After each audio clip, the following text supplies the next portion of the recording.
that I can be a source of some inspiration. I'm going to address my remarks to anybody who has ever felt inferior or felt disadvantaged, felt screwed by life.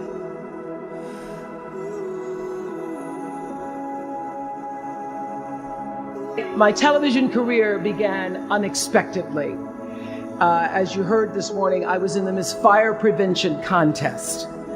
That was when I was 16 years old in Nashville, Tennessee, and you had the requirement of having to have red hair in order to win up until the year that I entered. So they were doing the question and answer period because I knew I wasn't going to win in the swimsuit competition. So during the question and answer period, the question came, "Why, young lady, what would you like to be when you grow up?"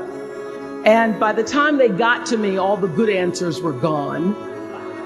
So I had seen Barbara Walters on the Today Show that morning. So I answered, "I would like to be a journalist.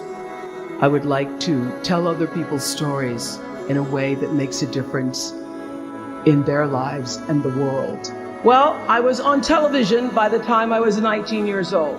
And in 1986, I launched my own television show with a relentless determination to succeed. At first, I was nervous about the competition, and then I became my own competition, raising the bar every year, pushing myself as hard as I knew. Sound familiar to anybody here? Eventually, we did make it to the top. And we stayed there for 25 years. The Oprah Winfrey Show was #1 in our time slot for 21 years. And I have to tell you, I became pretty comfortable with that level of success. But a few years ago, I decided, as you will at some point, that it was time to recalculate, find new territory, break new ground. So I ended the show and launched OWN, the Oprah Winfrey Network. The initials just worked out for me. So 1 year later, after launching OWN, nearly every media outlet had proclaimed that my new venture was a flop. Not just a flop, but a big, bold flop, they call it.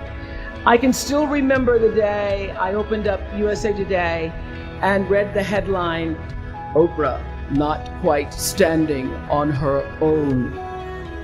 It doesn't matter how far you might rise. At some point, you are bound to stumble, because if you're constantly doing what we do, raising the bar, if you are constantly pushing yourself higher, the law of averages, not to mention the myth of Icarus, predicts that you will at some point fall.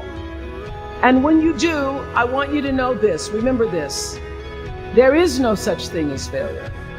Failure is just life trying to move us in another direction. Now, when you're down there in a hole, it looks like failure. So this past year, I had to spoon feed those words to myself. And when you're down in the hole, when that moment comes, it's really okay to feel bad for a little while. Give yourself time to mourn what you think you may have lost. But then, here's the key. Learn from every mistake, because every experience, encounter, and particularly your mistakes are there to teach you and force you into being more of who you are. And then figure out what is the next right move. And the key to life is to develop an internal, moral, emotional GPS that can tell you which way to go. But the challenge of life, I have found, is to build a resume that doesn't simply tell a story about what you want to be, but it's a story about who you want to be. It's a resume that doesn't just tell a story about what you want to accomplish, but why.